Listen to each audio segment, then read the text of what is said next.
जी students, आज हमने discuss करना है मस्टर्ड प्लांट एंड फ्रॉग। तो देखते हैं पहले कि मस्टर्ड प्लांट क्या होता है।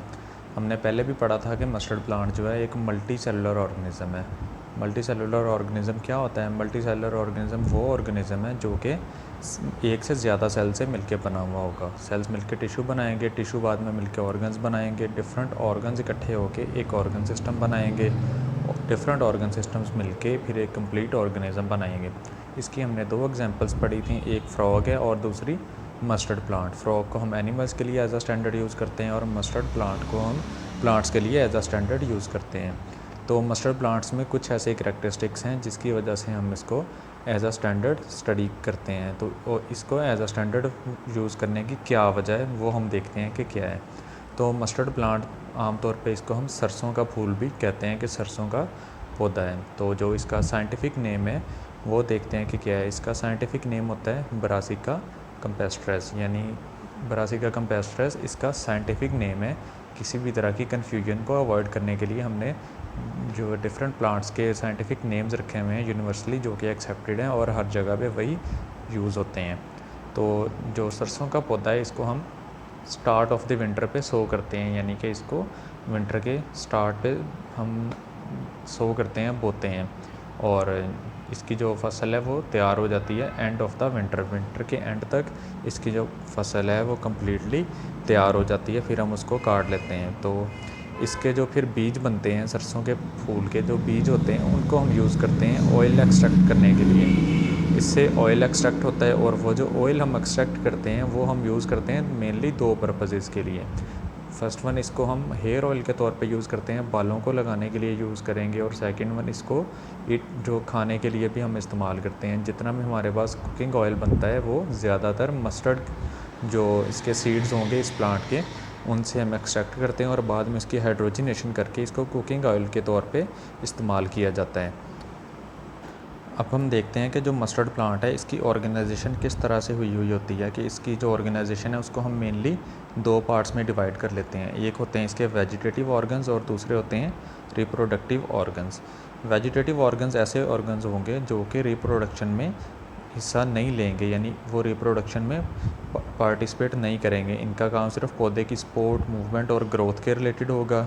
और जो दूसरे होंगे रिप्रोडक्टिव ऑर्गन, वो रिप्रोडक्शन के जो प्रोसेस है उसमें हिस्सा लेंगे कि अपने जैसे नए पौधे बनाने में वो पार्ट जो है ना अपना रोल प्ले करेंगे।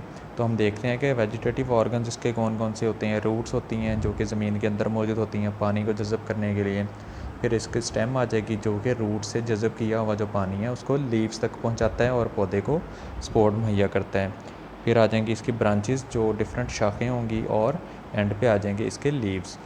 और जो अब हमारे पास रिप्रोडक्टिव पार्ट है इस प्लांट का वो होता है फ्लावर। सबसे पहले आएगा इसका जो फ्लावर है, इसके जो फूल हैं, क्योंकि फूलों के अंदर ही बीज बनने हैं और फूलों ने ही रोल प्ले करना है कि वो अपने तरह के जो नए पौधे हैं वो ग्रो करवा सकें। नेक्स्ट वन आ जाएगा सीड, जो कि फ्रूट के अंदर बनते हैं, या फ्रूट और सीड इसको हम सिमिलर ही कंसिडर कर लेते हैं। पहले सीड बनता है फिर उसी सीड से हम फ्रूट बनाते हैं। तो ये हम डायग्राम में देख सकते हैं कि इसके डिफरेंट जो पार्ट्स हैं उनको हम लेबल कर रहे हैं। फ्लावर है, स्टेम है, और इसी तरह से जो रूट्स हैं वो ज़मीन के अंदर मौजूद होंगी। और हमें ऊपर बिल्कुल जो ग्रीन कलर में सीड्स भी नज़र आ रहे हैं फ्लावर के बिल्कुल ऊपर, वो इसके सीड्स हैं। जो जब फसल बिल्कुल तैयार हो जाती है तो उसके बाद वो सीड्स को हम यूज़ करते हैं ऑयल एक्सट्रैक्ट करने के लिए, ताकि इससे हम यूज़फुल प्रोडक्ट्स बना सकें अपने इस्तेमाल के लिए। तो ये अब हमने मस्टर्ड प्लांट को जो डीपली स्टडी कर लिया है कि इसका साइंटिफिक नेम क्या होता है, इसको ग्रो कब करते हैं, इसके क्या यूजेस हैं, और इसके ऑर्गन्स कौन कौन से होंगे, वेजिटेटिव ऑर्गन्स कौन से हैं और रिप्रोडक्टिव ऑर्गन कौन से हैं, बस ये हमने देखा। इसके बाद अब आ जाएगा फ्रॉग। तो फ्रॉग की ऑर्गेनाइजेशन देखते हैं कि क्या है। जिस तरह से हमें पता है कि जो मस्टर्ड प्लांट था वो भी एक मल्टी सेलुलर ऑर्गेनिज्म था, और जो फ्रॉग है ये भी एक मल्टी सेलुलर एनिमल है। ये इसको हम as a standard animal use करते हैं बाकी एनिमल्स की स्टडी करने के लिए। तो इसका जो साइंटिफिक नेम है वो है राना टिग्राइना। राना टिग्राइना इसका नाम इसलिए दिया जाता है कि हमें जो कन्फ्यूजन है उससे हम अवॉइड कर सकें, और यूनिवर्सली एक्सेप्टेड एक नाम साइंटिस्ट ने क्लासिफिकेशन करके हर ऑर्गेनिज्म को असाइन किया हुआ है। तो फ्रॉग का नाम है राना टिग्राइना। तो इसमें भी वही ऑर्गेनाइजेशन होगी कि सेल्स हैं, सेल्स फिर इकट्ठे होकर टिश्यूज़ बनाएंगे, टिश्यूज़ जो सेम रोल प्ले करेंगे वो मिलके एक ऑर्गन बना देंगे। डिफरेंट ऑर्गन्स जो एक ही रोल प्ले करेंगे वो ऑर्गन सिस्टम बना देंगे, और डिफरेंट ऑर्गन सिस्टम जो बॉडी में मुख्तलिफ काम करेंगे वो मिलके एक इंडिविजुअल बना देंगे। फ्रॉग की भी बिल्कुल सेम ऑर्गेनाइजेशन है। आप लोगों की रिवीजन के लिए फिर से ये सारी लिख दी है मैंने। तो अब ये इसकी फ्रॉग की हमने देख लिया कि इसकी सेलुलर ऑर्गेनाइजेशन क्या है।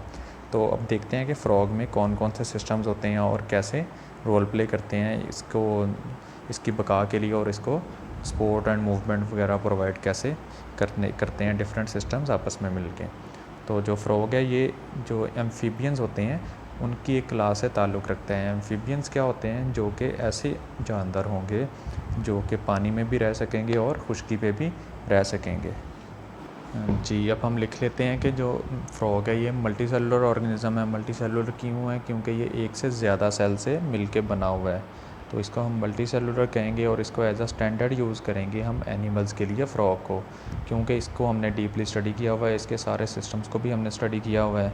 सो जो फ्रॉग है इसको हम देख लेते हैं कि ये कौन सी क्लास से बिलोंग करता है। तो ये हमारे पास जो फ्रॉग है इसका साइंटिफिक नेम है राना टिग्रिना, और ये टेरेस्ट्रियल एनिमल भी है और लैंड एनिमल भी है, कि पानी में भी रह सकता है और खुश्की पे भी ये रह सकता है। जैसा कि हमने मस्टर्ड प्लांट को देखा था कि उसका साइंटिफिक नेम क्या है, कब ग्रो करेगा और उसके ऑर्गन्स कौन कौन से थे, इसी तरह से फ्रॉग को हम